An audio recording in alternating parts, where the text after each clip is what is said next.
اپنے موقف سے ہٹنا چاہتے ہیں، ہم تو 370 کی باتیں کریں گے، ہم 35A کی باتیں کریں گے، تو آج اس کا عکس اس رپورٹ میں نظر آتا ہے۔ دوسری بات جو ہے وہ جہاں سے یہ ڈیٹا لیا گیا، یہ رپورٹ خود کہتی ہے کہ ٹویٹس میپ نامی ایک کمپنی سے یہ ڈیٹا حاصل کیا گیا جو انالیسز کرتی ہے دنیا میں ٹویٹس کا، کہ کس نے کتنے ٹویٹ کیے، کب کیے، کہاں سے کیے، کس بیانیے پر کیے۔ یہ ڈیٹا اکٹھا کر کے یہاں پر رپورٹ میں شامل کر دیا گیا کہ جناب یہ لوگ ذمہ وار ہیں۔ یہ صرف ایک بات بتانا بھول گئے کہ یہ صرف ٹویٹس کا ذکر ہے، یہ نہیں بتائے گا کہ ٹویٹس کے اندر لکھا ہوا کیا ہے۔ معمولی سی بات رہ گئی پیچھے کہ جی ٹویٹس بڑے ہوئے ہیں، کوئی 30 لاکھ کے قریب ٹویٹس ہوئے ہیں، یہ نہیں بتایا کہ لکھا ہوا کیا تھا۔ کیا پاکستان کے حق میں بات ہو رہی تھی، پاکستان کے خلاف ہو رہی تھی، پاکستان کے آئین کی بات ہو رہی تھی، اس حکومت کی ناکامیوں کی بات ہو رہی تھی، اس حکومت کی کرپشن کی بات ہو رہی تھی، ان نااہل وزیروں کی بات ہو رہی تھی۔ اب نیشنل سیکورٹی ایڈوائزر صاحب ہیں، وہ بھی وہاں بیٹھے تھے، ان کا مقصد کیا تھا یہ مجھے سمجھ نہیں آئی۔ ان کو تو ٹیلی فون نہیں آ رہا، وہ مہینے سے پریشان ہے، ٹیلی فون نہیں آ رہا امریکہ کے صدر کا۔ ان کی تو زندگی میں ایک ہی پریشانی ہے، ٹیلی فون آج تک نہیں آیا۔ امریکہ بھی گئے، وہاں سے بھی کوشش کی، شاید ٹیلی فون نہیں ملا، نمبر نہیں ملے، لیکن ٹیلی فون ہمیں نہیں آیا ابھی تک۔ تو وہ بھی اس رپورٹ کے اندر شامل ہو گئے کہ نیشنل سیکورٹی کا ایشو ہے۔ اب آپ یہ اندازہ لگا لیں کہ اگر آپ ملک میں بات کریں اس حکومت کی کرپشن کی تو وہ نیشنل سیکورٹی کا ایشو بن جاتا ہے، اس حکومت کی نااہلی کی بات کریں تو نیشنل سیکورٹی ایشو بن جاتا ہے۔ افغانستان میں جو آج ہماری حالت ہو رہی ہے کہ ہم ایک ٹیبل پر بیٹھے ہیں اس ریجن کی مختلف طاقتوں کے ساتھ، جس میں ہندوستان بھی شامل ہے۔ یعنی آج دنیا یہ کہہ رہی ہے کہ جو افغانستان کے معاملات ہیں اس میں ہندوستان بھی اتنا ہی حصہ رکھتا ہے جتنا پاکستان رکھتا ہے۔ یعنی وہ ملک جس نے عشروں تک کروڑوں افغانیوں کو پناہ دی، اپنے ملک کے حالات خراب ہوئے، ہزاروں کی تعداد میں ہمارے فوج کے، پولیس کے، سول انتظامیہ کے، عام شہری شہید ہوئے۔ آج اس ملک کا درجہ اور ہندوستان کا درجہ جس کا ایک آدمی افغانستان میں نہیں مرا برابر ہے، جس کو ایک پیسے کا نقصان افغانستان سے نہیں ہوا، وہ آج پاکستان جس نے اپنی پوری معیشت دباؤ پر لگا دی۔ 40 سال سے افغانستان کی جنگ جو ہے اس کے اثرات ہم پر ہیں۔ یہ ناکامی چھپانے کے لیے آج یہ ایسی رپورٹیں، یہ رپورٹ ہیں، یہ فخریہ طور پر اس حکومت کے وزیر اور نیشنل سیکورٹی ایڈوائزر بیان کر رہے ہیں۔ تو کل شاہ زیب خاندادہ صاحب نے پوچھا وزیر انفارمیشن سے کہ آپ نے یہ انالائز کیا ہے کہ کیا باتیں ہوئی ہیں، آپ نے کوئی شہادت ہے، آپ کے پاس کوئی ثبوت ہے کہ فلانے آدمی نے یہ بات کی ہے؟ کیونکہ اس رپورٹ کا بڑا حصہ، تقریباً 100 سے زائد صفحات جو ہیں، وہ ان لوگوں کے نام ہیں جنہوں نے یہ ٹویٹس کی ہیں۔ تو انہوں نے بڑے آسان جواب دے دیا۔ اس حکومت کا ایک خاصہ ہے کہ جھوٹ بولنے میں بے پناہ مہارت رکھتے ہیں۔ اس حکومت میں اگر کوئی مہارت ہے، کوئی کمپٹنس ہے، وہ جھوٹ بولنے میں ہے، وہ سفید جھوٹ بولنے میں ہے۔ ماشاءاللہ ایسا جھوٹ شاید ہی دنیا میں حکومت کبھی بولی ہو جو اس حکومت کا وزیر اعظم اور اس کے وزیر بولتے ہیں۔ تو جب یہ پوچھا گیا کہ بھئی کوئی ثبوت ہے، کوئی آپ نے دیکھا ہے کہ نہیں، یہ تو ایزمپشنز ہیں، یعنی مفروضے ہیں۔ مفروضے کی بنیاد پر 135 صفحے کی رپورٹ، جس میں آپ نے اس ملک کی سیاسی جماعتوں کو، سیاسی لیڈروں کو، صحافیوں کو اسرائیل اور ہندوستان کے برابر لا کھڑا کیا۔ یہ اس ملک کا وزیر اطلاعات اور نیشنل سیکورٹی ایڈوائزر، قومی سلامتی کے مشیر، یہ فرما رہے ہیں۔ تو میں چند نام لے لیتا ہوں جس سے آپ کو اندازہ ہو جائے گا کہ یہ وطن دشمن عناصر ہیں. افراسیاب خٹک صاحب پوری زندگی گزار دی ہے جمہوریت کی بات کرتے ہوئے. فرد اللہ بابر صاحب، ان کا قصور بھی جمہوریت کی بات کرنا ہے. بشرا گور صاحبہ ہیں. صحافیوں کی ایک بڑی تعداد ہے. رحمان ملک صاحب ہیں جو سابقہ منسٹر فار انٹیریئر رہے ہیں. بہت سے صحافیوں کی، عظمہ بخاری جو پاکستان مسلم لیگ نون کی پنجاب کی سیکرٹری اطلاعات ہیں. عمار مسعود صاحب ہیں. بین سلیم صاحبہ، اور بہت سے صحافیوں کے نام اس کے اندر آئے ہیں. اور ہمیں جس بات کا سب سے زیادہ دکھ ہے کہ کئی جگہ پر ہمارے وزیر اعظم کی سابقہ اہلیہ کا نام بھی لیا گیا ہے. یہ بات کم از کم ہماری سمجھ سے باہر ہے کہ متعدد کاغذات پر جو ہم نے پڑھا ہے تو ریام خان صاحبہ کا نام بھی ان ریاست دشمن عناصر میں شامل ہے. یہ آج کیفیت ہے اس ملک میں کہ جو آپ کے بعد کوئی بات کر دے، آپ کی کرپشن کو ایکسپوز کرے، آپ کی معیشت کی تباہی کو ایکسپوز کرے، آپ کے سکینڈلز کو ایکسپوز کرے، آپ کی جو پالیسیز ہیں جس نے آج پاکستان کو تنہا کر دیا دنیا کے اندر، جس نے ہر دوست ملک سے ہمارے تعلقات کو کمزور کر دیا ہے، جس نے کشمیر کے مسئلے پر ابہام پیدا کر دیا ہے، جس نے افغانستان جیسے مسئلے پر آج پاکستان گو بگو کی کیفیت میں ہے، اس سے توجہ ہٹانے کے لیے آج یہ باتیں کی جا رہی ہیں. اور افسوس کی بات یہ ہے کہ ابھی 8 گھنٹے کا بریفنگ ہوئی اعلیٰ ترین عسکری سطح پر پارلیمنٹ کی، جو 8 گھنٹے جاری رہی. اس میں پی ٹی ایم بھی موجود تھی، اس میں پاکستان مسلم لیگ نون بھی موجود تھی، اس میں جے یو آئی بھی موجود تھی، اس میں اے این پی بھی موجود تھی. یعنی آپ یہ کہنا چاہتے ہیں کہ ہمارے عسکری ادارے کے سربراہ، ہمارے انٹیلیجنس کے ادارے کے سربراہ ریاست دشمن عناصر کو افغانستان پر اور دیگر معاملات پر سیکورٹی بریفنگ دیتے رہے ہیں.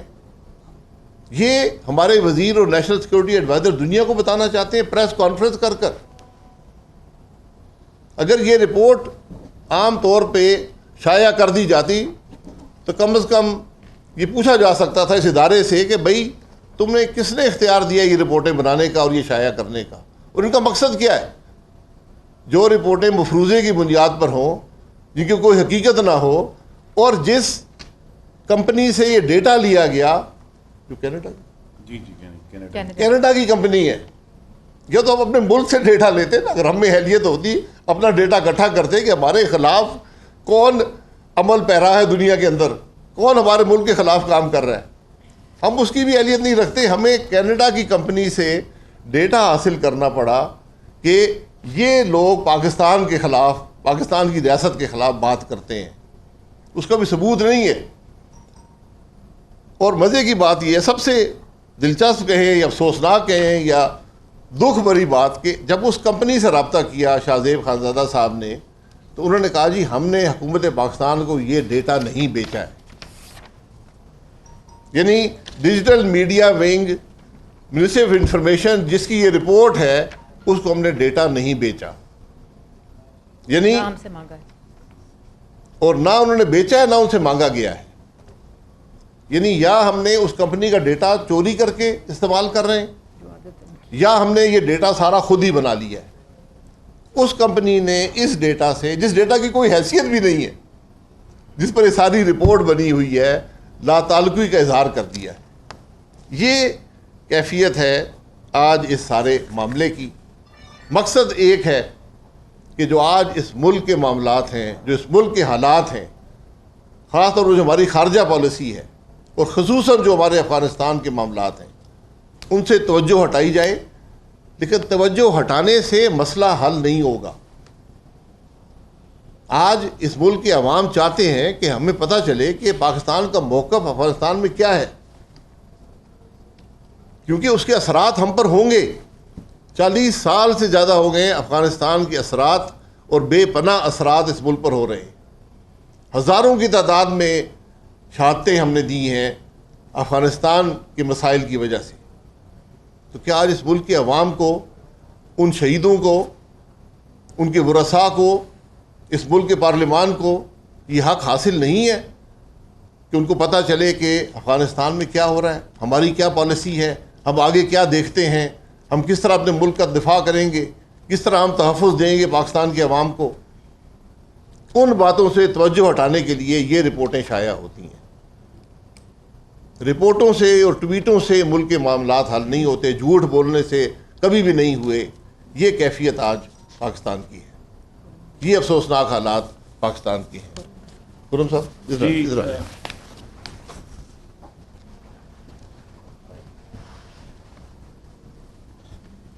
بسم اللہ الرحمن الرحیم.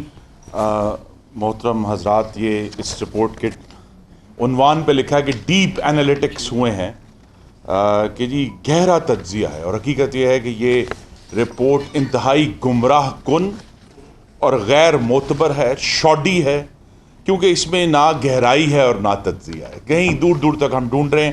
اس میں جو پہلی ٹیکنیکل بات یہ ہے جس کی وجہ سے یہ گمراہ کن اور مفروضوں پر مبنی ہے کہ یہ صرف ہیش ٹیگ کا انالیسس کیا گیا ہے کہ جی کتنے لوگوں نے اس ہیش ٹیگ کے اوپر کوئی ٹویٹ کیا. رپورٹ میں کہیں یہ دعویٰ نہیں کیا گیا اور نہ ہی یہ انہوں نے کیا، انہوں نے ٹویٹ نہیں پڑھے، صرف جس ٹویٹ میں ہیش ٹیگ مینشن کیا گیا انہوں نے اس کو نکال کر اس کو ریاست مخالف بنا دیا. یہ ہیش ٹیگ کا بہت غیر معتبر طریقہ ہے، کیونکہ ٹویٹ نہیں پڑھا گیا کہ جس شخص نے وہ ہیش ٹیگ استعمال کیا اس نے اس کے حق میں بات کی یا اس کے خلاف بات کی، ہمیں نہیں معلوم. اور اسی وجہ سے جب ایک خاتون اینکر کا نام بھی اس کے اندر آ گیا، انہوں نے رابطہ کیا تو پھر ان کو ایک ڈسکلیمر دینا پڑا جو میں آپ کو پڑھ دیتا ہوں کہ if an account is listed in this report, it does not always imply that the content of the tweet is anti-state. کہ اگر اس رپورٹ میں کسی اکاؤنٹ کا نام لکھا گیا ہے، اس کا یہ مطلب نہیں ہے کہ اس ٹویٹ کا متن ریاست مخالف تھا. تو یہ جو 135 صفحے ہیں، یہ اگر آپ ان کو اینالائز کریں گے، ان 135 میں سے 85 صفحے تو اسکرین شاٹس ہیں جس کا ہمیں کچھ نہیں پتہ ہی نہیں. تقریباً جو ہے 64% جو رپورٹ جو ہے وہ اسکرین شاٹ ٹھاپ کے، اس میں کوئی تجزیہ نہیں ہے کہیں بھی دور دور تک.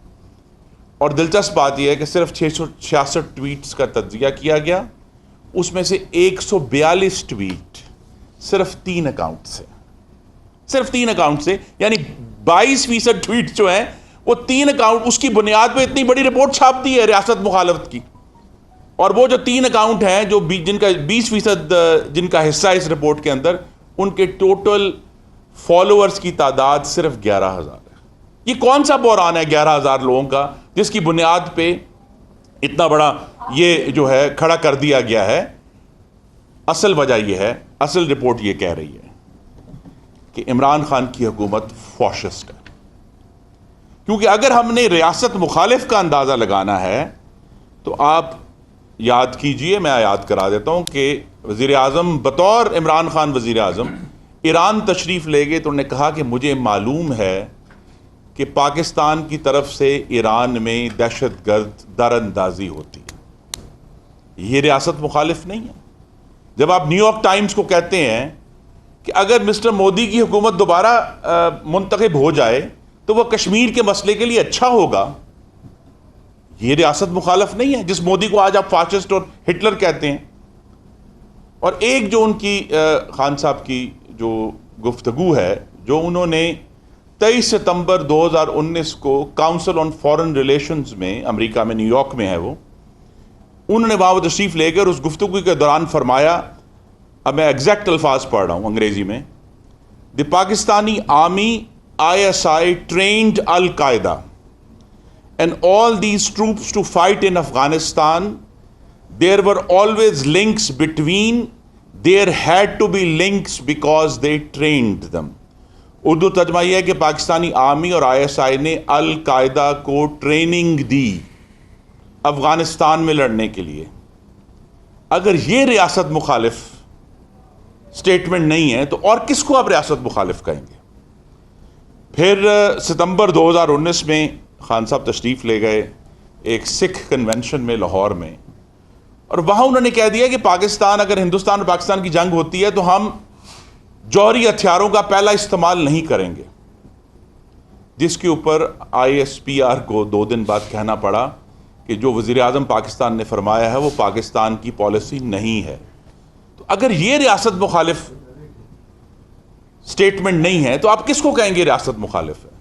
یا ابھی جب امریکہ کے ایک تفریحی چینل کو انٹرویو دیتے ہوئے انہوں نے کہا کہ اگر کشمیر کا مسئلہ حل ہوتا ہے، if the Kashmir issue is settled, there will be no need for these deterrents. یعنی پاکستان کو جوہری ہتھیاروں کی ضرورت نہیں رہے گی.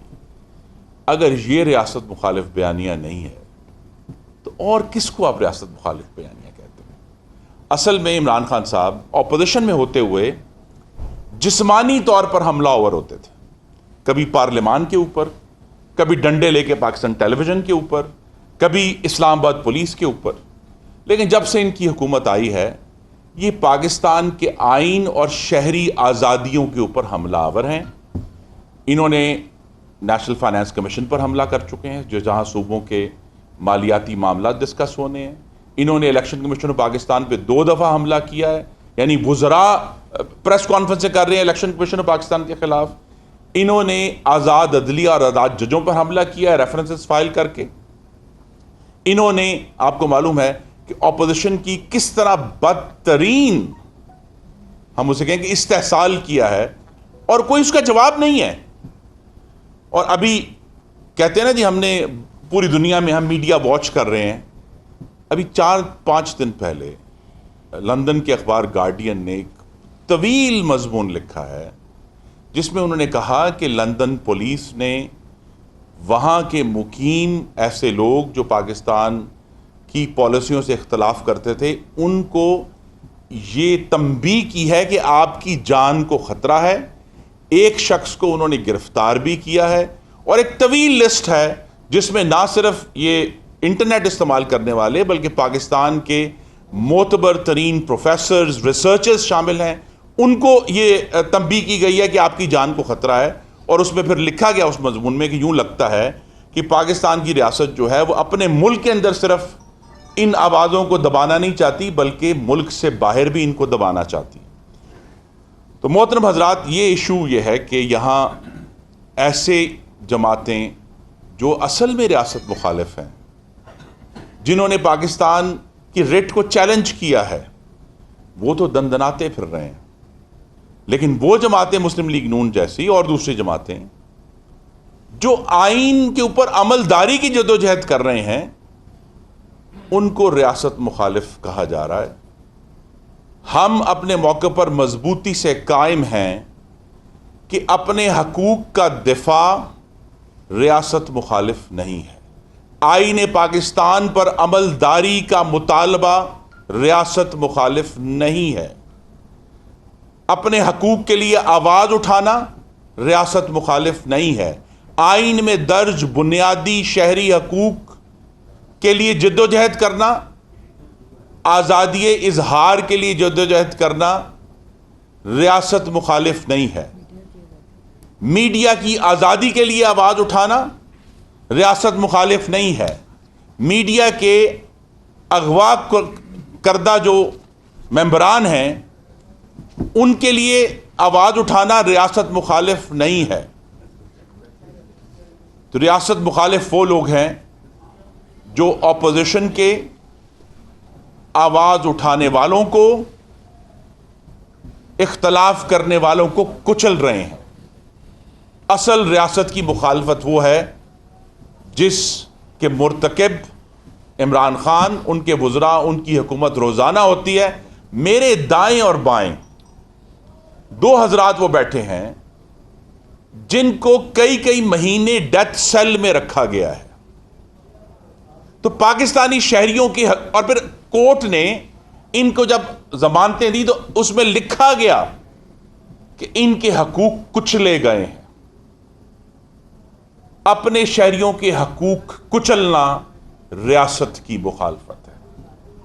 تو یہ جو رپورٹ ہے حقیقت ہے کہ اس کی جو ویلیو ہے, اس کی جو قدر ہے, وہ اتنی بھی نہیں جتنی ان کاغذوں کی ویلیو ہے. یہ صرف جو گھمبیر حالات ہیں افغانستان میں, جو گھمبیر خارجہ پالیسی کا انہدام ہوا ہے امریکہ میں, امریکہ کے ساتھ تعلقات میں, ہندوستان کے ساتھ تعلقات میں, یہ اس سے توجہ ہٹانے کی ایک مذموم کوشش ہے. لیکن مذموم کوشش بھی ایسی ہے جو پاکستان میں آواز اٹھانے والوں کو, حقوق کا مطالبہ کرنے والوں کو, وہ لوگ جو پہلے ہی کچلے ہوئے ہیں, چاہے وہ بلوچستان میں ہیں, چاہے کسی بھی ملک کے حصے میں ہیں, ان کو یہ کہنا کہ وہ ریاست مخالف ہیں, یہ فاشزم ہے. اور ہم اس کے خلاف برسر پیکار ہیں اور رہیں گے, کیونکہ ہمارا مطالبہ ایک ہی ہے کہ ہم آئین پر عملداری چاہتے ہیں. اور آئین میں دو باتیں ہیں جس پر ہم عملداری کا سب سے زیادہ ہمارا مطالبہ ہے. ابتدائیہ میں یہ لکھا ہے کہ پاکستان کا اقتدار اعلیٰ اللہ تعالیٰ کے بعد عوام کے منتخب نمائندوں کے ہاتھ میں ہوگا. اور دوسرا آئین کا جو پہلا باب ہے جو بنیادی شہری حقوق, بنیادی آئینی حقوق سے متعلق ہے, ہم اس پر عملداری کا مطالبہ کرتے ہیں اور کرتے رہیں گے, کوئی ہمیں ریاست مخالف کہے یا نہ کہے. بہت شکریہ.